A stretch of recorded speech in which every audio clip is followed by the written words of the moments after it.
તમાકને અને હું બોલું આજે અમે ઠાસરા પધાર્યા છીએ ને અણત પર પરિવાર છાપૈયા પરિવાર વચ્ચે તો એનામાં વીરજી બાપુ જેની ઉંમર અત્યારે 85 વર્ષની છે અને એ મહારાજ શ્રી ઓધવરામજી મહારાજ ને એમણે 10 થી 12 વર્ષની ઉંમર હતા ત્યારે બરોબર જોયેલા અને એનામાં જ્યારે અણતપર ગામની અંદર ધર્મનો પ્રચાર કરવા ઓધવરામજી મહારાજ જતા ત્યારે ઓધવરામજી મહારાજની એને કેવો અનુભવ થયો હતો અને એને કેવા સમયનો સામનો કર્યો હતો એ વીરજી બાપુ એને જે યાદ છે એ વિસ્તારથી જણાવશે. તો બાપા હવે તમારી ઉંમર ત્યારે 15 વર્ષની હતી.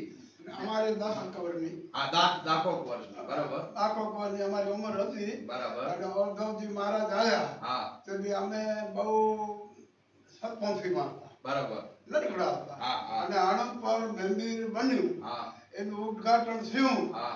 અને પછી અમે સામે મકાન છે એમાં મોદીયા બાંધતો હતા. બરાબર. અને અમે છોડી નાખતા હતા. બરાબર. મંદિરનું ભણ્યું થયું ત્યારે. બરાબર. લક્ષ્મીનારાયણ અને છોડી નાખતા હતા. પછી મધ્યમ અમે બાપુનું નામ શું ભૂલી ગયું બધું એ આયા એ લોકો મધ્યમ ત્યાં બાપુ આયા. બાપુએ સમજાયા અને પછી મંદિરનું બધું ભર્યું કર્યું અને બધું સારું બની ગયું એમ. બરાબર.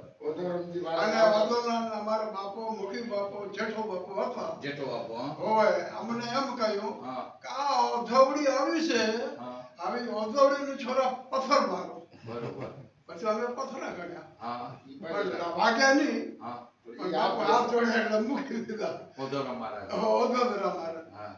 અને પછી અમે એ બાપુ છે એકને સ્થાપના કરી અને પછી એની જગ્યાએ આપણે અહીંયા પતી જાય આપણે વાંઢે હવે આપણે વાંઢે પછી આટલી મને ખબર છે. બરાબર.